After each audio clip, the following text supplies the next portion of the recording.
Tele Brasil Notícias. Olá, estamos começando o Jornal Tele Brasil Notícias, as suas informações semanais e também nacional e internacional para você. Vamos falar hoje sobre as seguintes manchetes. Primeira Constituição aqui no Brasil está completando 200 anos. O Ministério da Saúde também estaremos abordando a campanha lançada, que é a Campanha Nacional de Combate à Tuberculose. E falaremos também sobre a questão de moradia dos brasileiros, porque mais da metade dos brasileiros vivem perto do litoral. Tudo isso e muito mais nesta edição. Então fique conosco, nos acompanhe. No ar.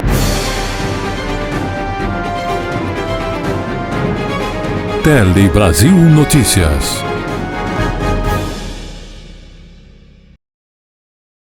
E começamos essa edição falando da nossa primeira Constituição, que no último dia 25 de março de 2024 completou 200 anos. Exatamente. Ela foi imposta, inclusive, por Dom Pedro I em 25 de março de 1824.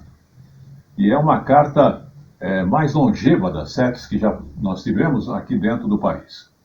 Foram 65 anos, então, de vigência de 1891, quando foi promulgada a Constituição Republicana. E observando os textos, ele mantinha a escravidão, limitava a participação política da maior parte da população e tinha lá as suas peculiaridades. Vamos observar. 2 anos depois de o Brasil ter se tornado independente, veio a primeira Constituição, em 1824. A independência é uma cláusula pétrea. Isso dá forma ao Estado brasileiro que nasce em 1822 e é ratificado por essa carta em 1824. O primeiro projeto de Carta Magna começou com uma Assembleia Constituinte em 1823, inspirada nas ideias iluministas, como a separação de poderes. Os constituintes quiseram limitar a força do imperador. Furioso, Dom Pedro I dissolveu a Constituinte, pediu que se escrevesse um novo texto e outorgou a primeira Constituição do Brasil. O documento original é conservado pelo Arquivo Nacional. Neste trecho, é possível ver a mensagem que endereçava a Constituição para a aprovação do imperador. Escrita por um calígrafo, a carta tem capa de veludo e detalhes em ouro. Para a gente também acaba sendo uma honra, inenarrável poder tratar esse documento aqui, que é a história de todos nós, no final das contas. A Constituição trazia avanços, criação de universidades, liberdade de imprensa e permissão para praticar qualquer religião em ambiente particular. Ela é uma Constituição muito avançada para a época, em termos gerais. Mas é importante nós entendermos que os antecedentes, politicamente no Brasil, não são os melhores, tá? O que se debatia do processo de independência do Brasil era impedir que no Brasil se instaurasse um possível Haiti. Então o Brasil é o único país das Américas que se transforma numa monarquia. A primeira Constituição do Brasil se fundamentou em princípios liberais, liberdade, segurança individual e propriedade. Nem tanto no modelo da França e dos Estados Unidos. Dom Pedro I instituiu um poder moderador, pelo qual tinha amplos poderes. Para votar, era preciso ter renda. Para ser votado, então, mais posses ainda. A Constituição de 1824 não alterou a ordem social e a economia do país continuou baseada na escravização de negros. Liberdade e direitos não eram para todos. Quem que não podia ser cidadão brasileiro, em hipótese alguma, eram os africanos libertos. E a gente sabe, olhando ao longo do tempo, o que significa pensar que esse momento inaugural excluiu de qualquer possibilidade de naturalização ou exercício dos direitos a população africana. Como uma Constituição liberal, ela privilegiou direitos civis, mas para alguns. Africanos libertos ou mulheres, por exemplo, não poderiam ser votados. Os indígenas, pela Constituição de 1824, eram tutelados. As definições de cidadania, de quem é cidadão, quem tem direitos sociais, políticos e civis, elas são resultado da luta da população brasileira. Ninguém dá direito. Em outro aspecto, a primeira Constituição do Brasil acendeu um farol na área da educação. Em 1824 a gente tem uma Constituição que dá a um Estado que era uma ex-colônia a obrigação de oferecer instrução primária, instrução pública.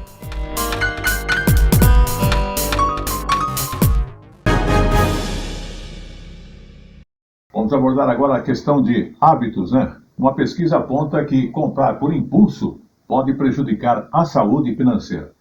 É uma pesquisa realizada pela FEComércio que mostrou que essa questão de impulsividade e os gastos acabam sendo desnecessários podem prejudicar a saúde financeira da pessoa e da família. Vamos ver mais detalhes na reportagem da Rede Minas, emissora da Rede Nacional de Comunicação Pública. Andando pelas ruas de Belo Horizonte, não foi difícil encontrar quem nunca fez uma comprinha por impulso. Você já fez alguma compra impulsiva? Roupa. Fez hoje. A falta de planejamento e os gastos desnecessários movidos pela impulsividade são alguns dos motivos que atrapalham a saúde financeira das famílias da capital mineira. E esse foi um dos resultados encontrados pela FEComércio na pesquisa de orçamento doméstico de Belo Horizonte. 7 a cada 10 belo-horizontinos, eles conseguem realizar um planejamento do orçamento familiar deles, porém, 40% destes, eles não conseguem cumprir esse planejamento. Então a gente vê aí que esses que não conseguem cumprir, possivelmente ou tiveram uma despesa inesperada ou também um consumo impulsivo. A boa notícia é que muitas famílias já tentam, ao menos, planejar as finanças. Cada uma do seu jeito, claro. A gente vai anotando tudo que gasta, o que tem, o que não tem. E vai, como se dizia minha avó, empurrando com a barriga. Alguns endividados tentam arrumar as contas com os programas de desconto para quitação de dívidas. Acabei de limpar meu nome agora, então estava toda endividada. No final do ano que eu consegui dar uma amenizada. Negociar as dívidas é uma ótima opção para sair do vermelho, mas é preciso atenção para não cair em armadilhas. É muito importante que o consumidor ele esteja atento, primeiro, ao fazer a renegociação, que ele analise como que está sendo feitas essas cobranças. Se a dívida dele realmente, o saldo devedor total, não vai aumentar muito. É hora de falarmos de saúde. O dia da conscientização sobre a síndrome de Down foi lembrado no último dia 21 de março. Inclusive, quem olhou e observou ali as redes sociais, na última quinta-feira, dia 21, deparou-se com pessoas diferentes ali nas páginas, A ideia é chamar a atenção para o dia de conscientização sobre a síndrome de Down. Vamos observar. Elas são diferentes, coloridas, divertidas. Essas crianças vieram para a escola com cada pé com um tipo de meia. O motivo, a Marina explica pra gente. Por causa do Dia Mundial da Síndrome de Down. Essa escola de Brasília aderiu à campanha mundial de troca de meias, um chamado à conscientização sobre a síndrome de Down. A Bia e toda a turminha entraram na bagunça neste 21 de março. O dia foi instituído pelas Nações Unidas para pedir inclusão e o fim do capacitismo, a discriminação de pessoas com deficiência. É uma grande homenagem para essa garotinha aqui. Eu amo muito você, amigos. Essa ação ela já é feita há alguns anos aqui, justamente para comemorar o Dia da Síndrome de Down, colocar em destaque a importância, da gente poder abraçar, acolher essas crianças. O João Vitor é influencer e o primeiro conselheiro do Fundo das Nações Unidas para a Infância, Unicef, com síndrome de Down. Ele chamou os colegas da faculdade para a campanha e explica por que as meias chamam a atenção. Quando ela vê as meias, ela vai pesquisar sobre isso. Ela vai saber mais sobre a síndrome de Down e vai saber refletir mais sobre esse conhecimento. E o conhecimento vai destruir o preconceito. Ué, que esquisito! O que foi? Tá chamando a atenção. Sabe por quê? Porque é para conscientizar as pessoas sobre a síndrome de Down. O Lúcio tem 28 anos e é palhaço, ator, artista plástico, músico e um dos idealizadores do Festival de Cultura Inclusiva que vai ocorrer aqui neste espaço. Ele mostra a importância da inclusão de pessoas com síndrome de Down, não apenas neste dia 21, mas em todos os outros dias e em todos os espaços. Inclusão em geral é para todo mundo. O Festival de Cultura Inclusiva ocorre nesta sexta e sábado em Brasília, no Centro de Cultura Cachoeira do Urubu. A entrada é gratuita, basta acessar o site do Simpla. Vamos agora então falar de educação, que um levantamento mostra que o analfabetismo caiu no Brasil em 2023, exatamente em relação ao ano de 2022. No ano passado, 5,4% da população acima de 15 anos não sabia realmente ler e escrever, uma queda de 0,2% pontos percentual em relação a 2022. Os dados, inclusive, são do PNAD Contínua do IBGE. Vamos observar mais detalhes. A Maria Augusta só aprendeu a ler e a escrever adulta. O EJA, Educação para Jovens e Adultos, foi a oportunidade que abriu as portas da brasiliense, que agora é fotógrafa e estudante de culinária. A escola tem uma parte muito fundamental na minha vida, era tudo pra mim. É isso. Fez parte da minha história. E muita gente não pode desistir, né? Dados da Pesquisa Nacional por Amostra de Domicílios Contínuo Educação do IBGE revela que no ano passado o Brasil tinha 9.300.000 pessoas com 15 anos ou mais de idade analfabetas. Comparado com 2022, queda de 0,2 ponto percentual. São mais de 232 mil pessoas que aprenderam a ler e a escrever. Embora o analfabetismo ele venha reduzindo no Brasil, desde esse acompanhamento que a gente faz de 2016 para cá, ele vem reduzindo entre a população como um todo. Porém, no grupo etário de pessoas mais velhas, ele ainda permanece bastante elevado. Com o analfabetismo, muitos também enfrentam a falta de oportunidade de emprego, realidade que o indígena Emanuel Marcos, de Mato Grosso do Sul, viveu. Muitas oportunidades apareceram, mas sem completar os estudos, eu acho que me prejudicou muito. Além do EJA, o governo federal também tem um Pacto Nacional de Alfabetização. O compromisso da criança alfabetizada e o programa Escola em Tempo Integral são duas das políticas prioritárias do governo federal. Aqui no Ministério da Educação, nós temos esforços concentrados na alfabetização das crianças. Nós estabelecemos como uma meta, dentro do Compromisso Nacional Criança Alfabetizada, que todas as crianças brasileiras estejam alfabetizadas até o final do segundo ano do ensino fundamental. O relatório do PNAD também revela que em 2023, a taxa de escolarização entre os jovens de 6 a 14 anos chegou próximo da universalização, com mais de 99% em todas as regiões do país. São 26 milhões de estudantes no sistema de ensino brasileiro. Ainda assim, é preciso estimular ainda mais a permanência desses estudantes na escola, em uma fase importante para o desenvolvimento do aluno.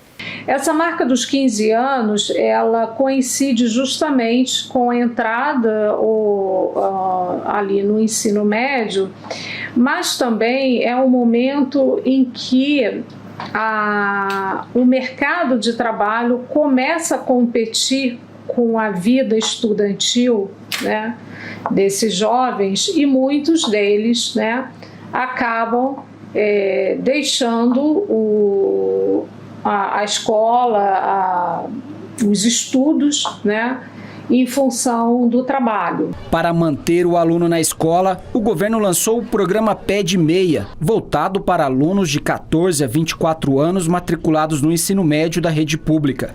Pelo programa, o governo vai pagar até R$ 9.200 para os estudantes que concluírem os estudos.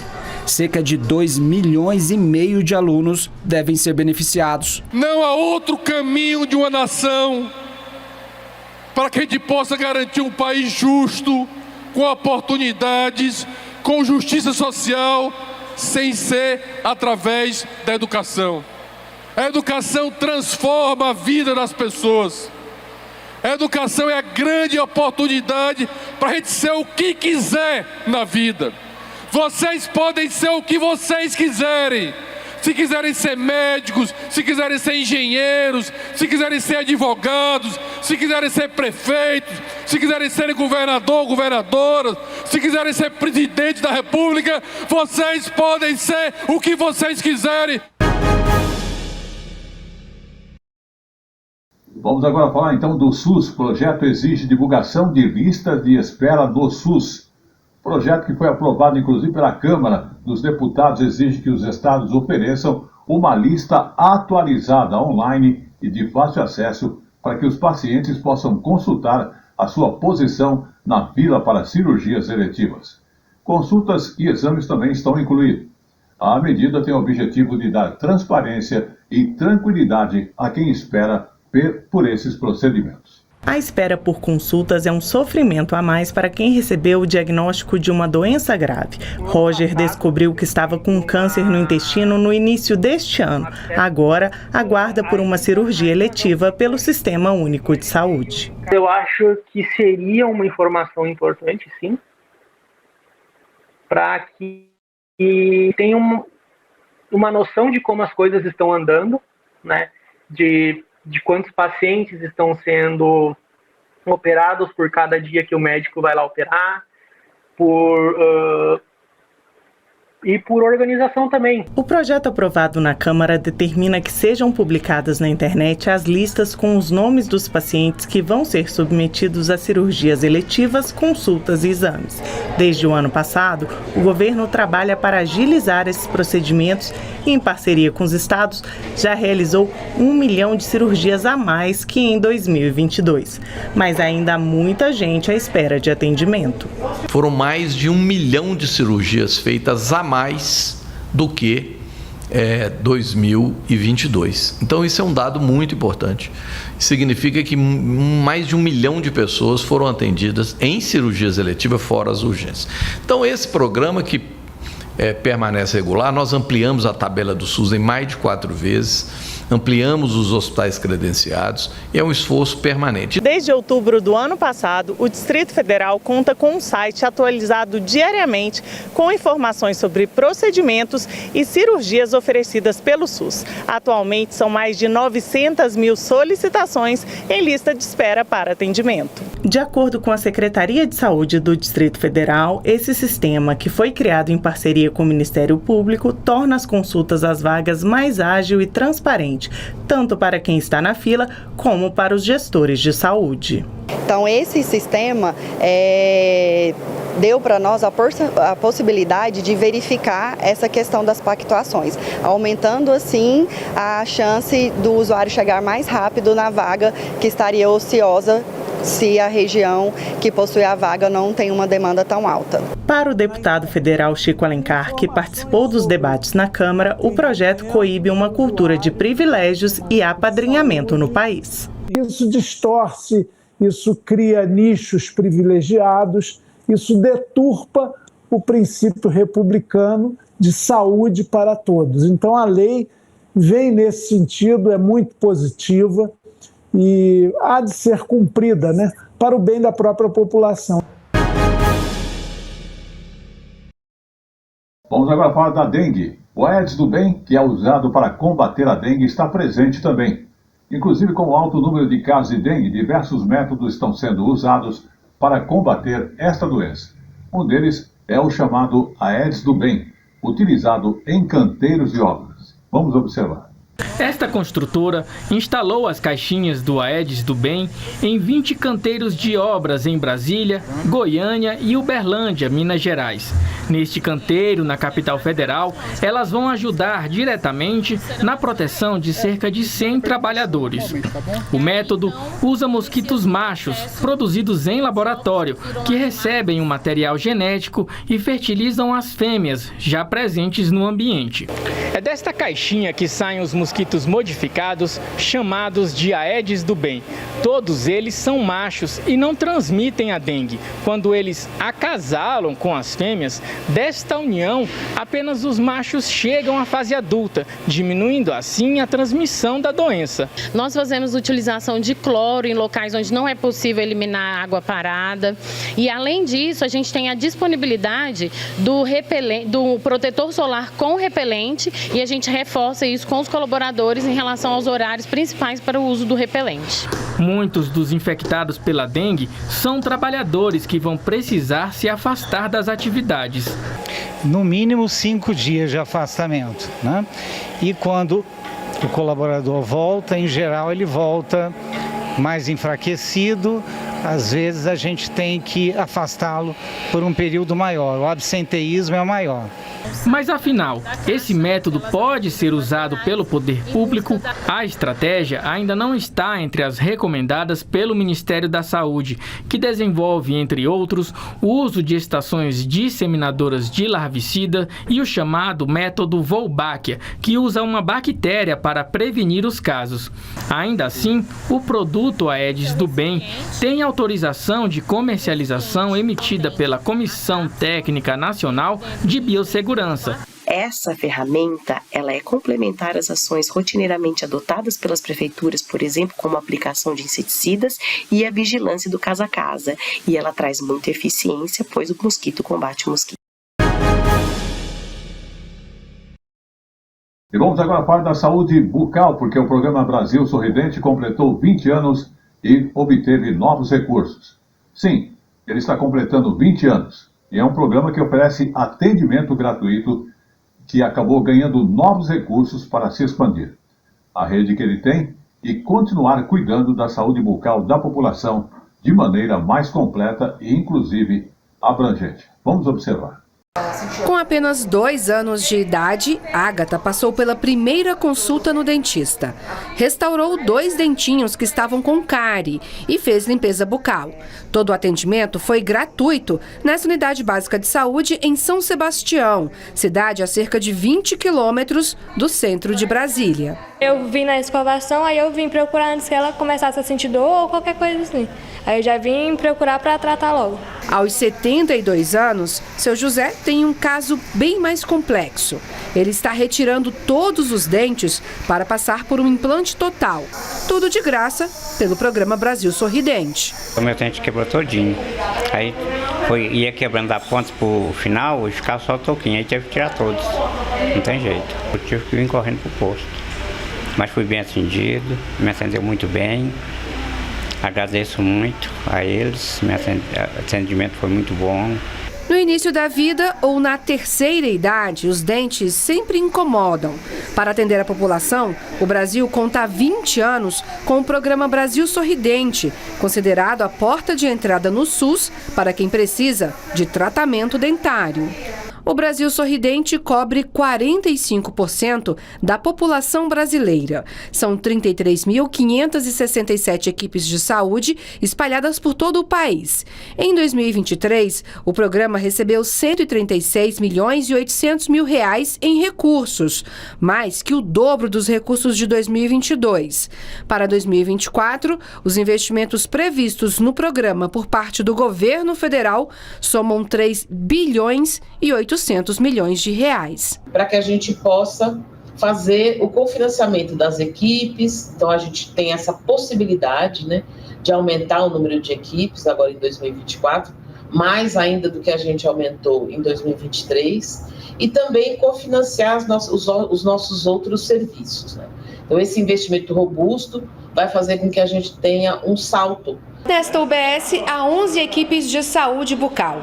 Em média, são realizados por dia 65 atendimentos aqui. O serviço é de atenção primária, como restauração, limpeza, extração e cirurgia. Caso o paciente precise de um atendimento mais complexo, ele é encaminhado para o serviço especializado, também público e gratuito. Restaurações, de extrações, de profilaxias, raspagens, né? Tudo que está na carteira de serviço a gente tem rotineiramente o costume de oferecer à população. Além do atendimento direto, o Brasil Sorridente também põe em prática medidas como a aplicação de flúor nas águas de abastecimento público e faz investimentos em pesquisa. Em 2023, mais um avanço. Foi criada a Política Nacional de Saúde Bucal, que torna obrigatória a oferta de serviços odontológicos em todas as redes de atenção à saúde. A gente passou a ter também um cuidado em saúde bucal mais integral, fazendo com que o gestor federal, estadual, municipal não possa mais não ofertar o cuidado em saúde bucal para a população. Agora existe uma obrigatoriedade. Nós somos o único país no mundo que oferta dentro do seu sistema de saúde a ações de saúde bucal e de forma integral. Bem mais do que uma preocupação estética, a atenção em saúde bucal muda o sorriso e a vida da população. Essa política de disseminar dentista aí pelo serviço público, né, é que a gente tem hoje a qualidade de vida dos pacientes sendo modificada. Não é questão de estética, não é questão de deixar o dente branco, é questão de sorrir, é questão de não ter dor, né, é questão de poder interagir com o mundo, né, e realmente ter qualidade de vida. E chegou agora no Tele Brasil Notícias o nosso Momento Jurídico. O Momento Jurídico aborda a questão dos auditores fiscais do trabalho, que não têm passe livre nos pedágios estaduais. Com a decisão do STJ, que é ilegal o decreto do governo federal que concedeu passe livre aos auditores fiscais do trabalho nos pedágios das rodovias estaduais, quando eles estão justamente realizando ali a fiscalização trabalhista. Vamos observar. Por falta de previsão legal, auditores fiscais do trabalho não têm passe livre nos pedágios estaduais, decide a segunda turma do Superior Tribunal de Justiça. O colegiado manteve acórdão do Tribunal Regional Federal da Terceira Região, que atendeu a pedido do Departamento de Estradas de Rodagem de São Paulo e declarou que os auditores fiscais do trabalho não têm esse direito a passe livre nas praças de pedágios no âmbito estadual. A União recorreu ao STJ alegando que o decreto 4.552 de 2002, que aprovou o regulamento da inspeção do trabalho, prevê a concessão do passe livre aos agentes de fiscalização quando eles estiverem em diligência trabalhista. Isso porque eles necessitam trafegar por estradas pedagiadas. Mas o relator do caso, o ministro Mauro Campbell Marques, destacou que o decreto mencionado extrapolou os limites da lei. Ele ponderou que a administração pública pode firmar convênio com as empresas que exploram rodovias concedidas para obter a livre passagem dos veículos de serviço destinados à fiscalização trabalhista ou ainda indenizar o auditor que eventualmente pague pedágio ao utilizar veículo particular no exercício do cargo. Seguindo o posicionamento do relator, a segunda turma negou provimento ao recurso da União. Vamos agora falar de turismo, porque o governo lançou o Programa de Aceleração do Turismo Internacional. Exatamente, é um programa que visa atrair mais turistas estrangeiros para o Brasil. O Programa de Aceleração do Turismo Internacional é um fruto de uma parceria entre os Ministérios do Turismo e também de Portos e Aeroportos com a Embratur. Vamos observar. A iniciativa é fruto de uma parceria entre o Ministério do Turismo, o Ministério de Portos e Aeroportos e a Embratur. As ações do programa terão dois eixos. O primeiro é a ampliação da oferta de assentos regulares em voos internacionais. E o segundo, promover uma melhoria da experiência dos turistas em aeroportos do país. Para financiar o programa, serão utilizados recursos do Fundo Nacional de Aviação Civil. Segundo o Ministério do Turismo, o lançamento do PAT se soma a um grande esforço do governo federal para posicionar o Brasil entre os líderes do turismo em todo o mundo. E mais do que incrementar o turismo, segundo o Ministério, essa é uma iniciativa que também gera emprego, renda e inclusão social. E como eu falo sempre, tudo que é bom dura pouco, mas nós queremos agradecer aí a sua audiência. Mas antes, vamos falar mais um assunto bastante interessante, porque, inclusive, mais da metade dos brasileiros acabam vivendo perto do litoral. Essa pesquisa, inclusive, foi realizada pelo IBGE, que aponta 54,8% da população vivendo em até 150 metros quadrados do litoral. Inclusive, a maior parte no sudoeste do país. Outros 4,6% vivem em regiões de fronteira. Vamos observar essa informação que é bem importante. Olha, esse é realmente o principal destaque da pesquisa. Mais de 50% da população brasileira mora a 150 quilômetros do litoral, região aí que abriga 16 capitais. Na outra ponta, menos de 5% da população vivia em 2022 em regiões de fronteira, que tem apenas 2 capitais. Essa pesquisa, divulgada hoje pelo IBGE, revelou dados dos setores censitários, que são subdivisões do território. No ranking desses setores está o que abriga a maior quantidade de população. E aí ficou com o presídio da Papuda, em Brasília, que tem mais de 10 mil pessoas. O setor com maior número de domicílios também foi identificado em Brasília. Isso mostra que os presídios e os condomínios influenciam diretamente na quantidade de moradores e residências. Um outro destaque é a quantidade de pessoas que moram no entorno de avenidas. A Avenida Brasil, por exemplo, aqui no Rio de Janeiro, tem 57 quilômetros de extensão e quase 500 mil moradores. E este foi o Tele Brasil Notícias dessa semana, que agradece a sua audiência aqui no Brasil ou em qualquer outra parte do país. E não esqueça que você nos acompanha através do Facebook ou YouTube, Jornal Tele Brasil Notícias, ou mesmo também através do Facebook A Hora da Notícia, onde temos notícias impressas atualizadas constantemente, com fotos e outros detalhes das matérias que aqui apresentamos para você. Queremos agradecer também a nossa equipe técnica que nos acompanha sempre através da produção do Jornal Tele Brasil Notícias, e até a próxima semana.